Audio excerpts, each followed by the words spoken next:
Hello everybody, welcome back to our live sessions on Facebook with H&I.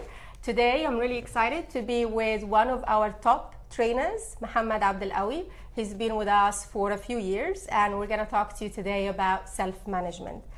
Mohammed, you teach and you train on this skill, whether as a part of emotional intelligence or motivating oneself. So can we just share with our viewers, what do we mean by self-management? Well, right.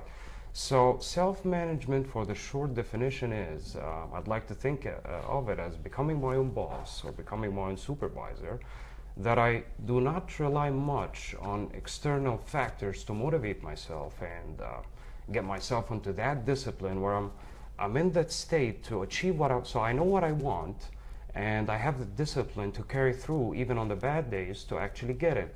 So the short version is becoming my own boss, becoming my own manager. I don't need supervision. I can actually do things. I can get myself up and I can actually achieve my goals, and I can find that energy whenever I need to. Kind of like self-discipline? Yeah. Okay. Yeah.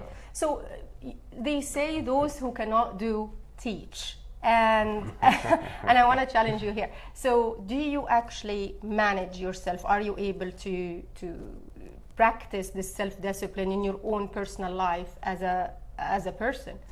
Well, if I'm going to use a personal example, well, about 6 years ago, I used to weigh about 165 kilograms, and I lost half of that weight. I lost about 85.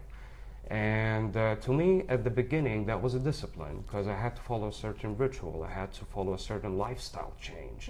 It wasn't easy, but it's not about just having a goal.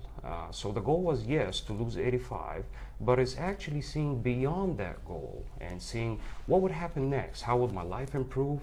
How would that affect my work? And how would that affect my overall well-being? And that's what got me through. Now, for the part about those who teach cannot do, and those who do cannot teach, I would say careful who you listen to and careful what you listen to, because you might end up believing it. So would you be okay if we post after this session a picture of the before and after to actually prove to people that we're not making the story up and you've actually lost this much weight? Oh yeah, sure. Okay, so, is that okay with you? Yeah, and I'd like people to, I'd like to share that picture. So, because I used to believe that I couldn't do it. I used to believe that it was impossible. It is something that can be done. I'm going to just be for the rest of my life, this big kid or big man. So, but when I changed my mindset, and this is what I say, careful what you believe. Careful what you believe. So, just changing the belief about myself and what I can do, and not looking at how hard it is or how hard it might seem. But the question really is it worth it? Is it worth the effort? Was it worth it? Oh yeah, definitely, definitely. So if you were to ask me to go back in time and do it all over again, I would say yes. Okay, what about the pain through the process? It's temporary. Temporary. It's only temporary. Okay, great. My last question for you is regarding the tips. So if, one of our viewers or listeners today want to develop the skills, what tips would you share with them? What could help them to do that? So the first thing to change, if you want to change something about yourself, about your life, about what you're doing, then you have to be aware of it. What is it that you want to change? Because you cannot change what you're not aware of. And once you're aware of that there's something that needs to be changed, so what is the goal and what is the intention or what is the purpose? So why are you doing this? Because I'm not going to lie to you, there are going to be some bad days where you're feeling down and kind of feeling low on energy and you don't want to do this. But the reason, the intention, the purpose, once you keep reminding yourself, why are you doing this? This will get you through the bad days. This will make things really worth it. So having a goal, knowing why are you doing it, and actually believing that you can. That's 90% of the process to me. Well, how about if it's something that is not related to weight management? Like, what else can we use self-management for? Well, for a lot of disciplines, I've worked with many professionals. So if it's something that is performance related, as in gaining a skill, acquiring a skill, enhancing a skill, if it's, I've worked with a lot of sports people, and they all say the same thing. It's all in here. So if you're a salesperson, if you're a leader, or even if you're an employee for middle management, there's carrying on, there's developing that self-management in order to get things done. And so you feel good and you get a sense of achievement that and that sense of satisfaction that you actually done something for yourself and others. So I've got a couple of questions here before we wrap up regarding self-management and anger, or self-management and awareness. You know, if you know that this is hard for you because it ticks you, you know, it annoys you, how do you manage that? So anger, for anger, once you're aware, so when you're angry, you have to remind yourself, you have to have some kind of a reminder to make you aware that you're angry. Now, once you're aware that you're angry, then you have a choice. Give us an example. What kind of reminder? So it could be whatever. It could be something that you, it could be a thought, you know, so, okay, I'm getting angry right now. You know, so this is self-awareness. Well, you can pinch yourself. This is also another example. It's just something, you know, to remind yourself that once you're in that state, you can snap out of it. So once you're aware, then you have a choice.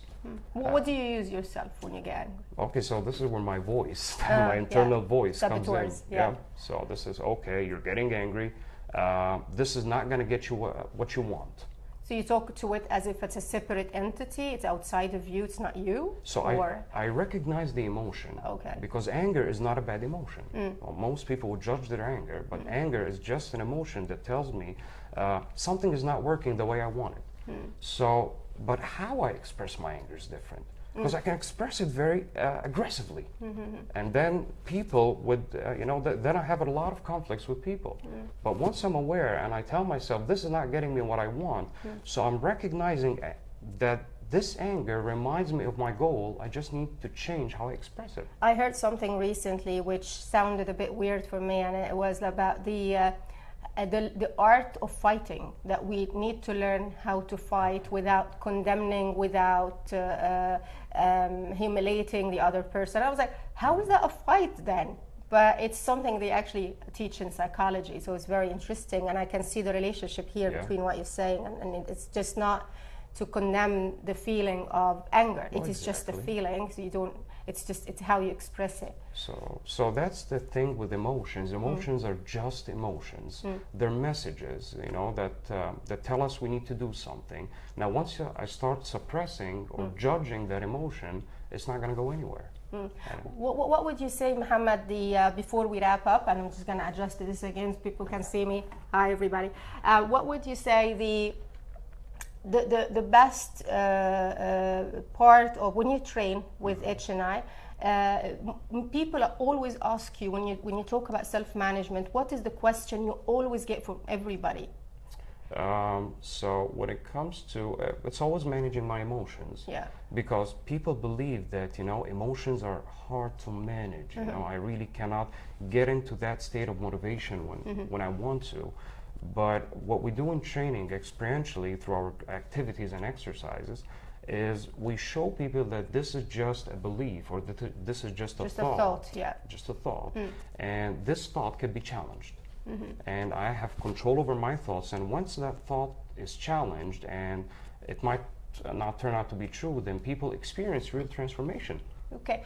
Before we wrap up, I promise this is the last question, but can you share with us another technique to manage if you're really angry, or if you're really in the height of, you know, emotions, how to control yourself in that particular moment to not do something you regret later on? Like, for example, for me, I just leave the place. I just remove myself physically from the place. But what else would you share with our viewers today? Well, I would have to agree with that. So if that anger level gets so high to the point that I really cannot control it, then it's best to just avoid the situation so you can calm down and reassess what is it that you need to do.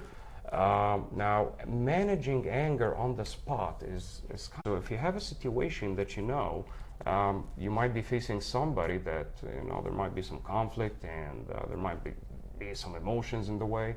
So this is where you train your mind from the beginning. So you just set those thoughts, you know, have good thoughts about this meeting. So it's just temporary. it'll just take 5 minutes and that's over. All I gotta do is so. That's before the event. Now, once the event is happening and you feel that anger, I find it very useful to be aware, so self-awareness, and then I make a decision. So I see the consequences of doing so.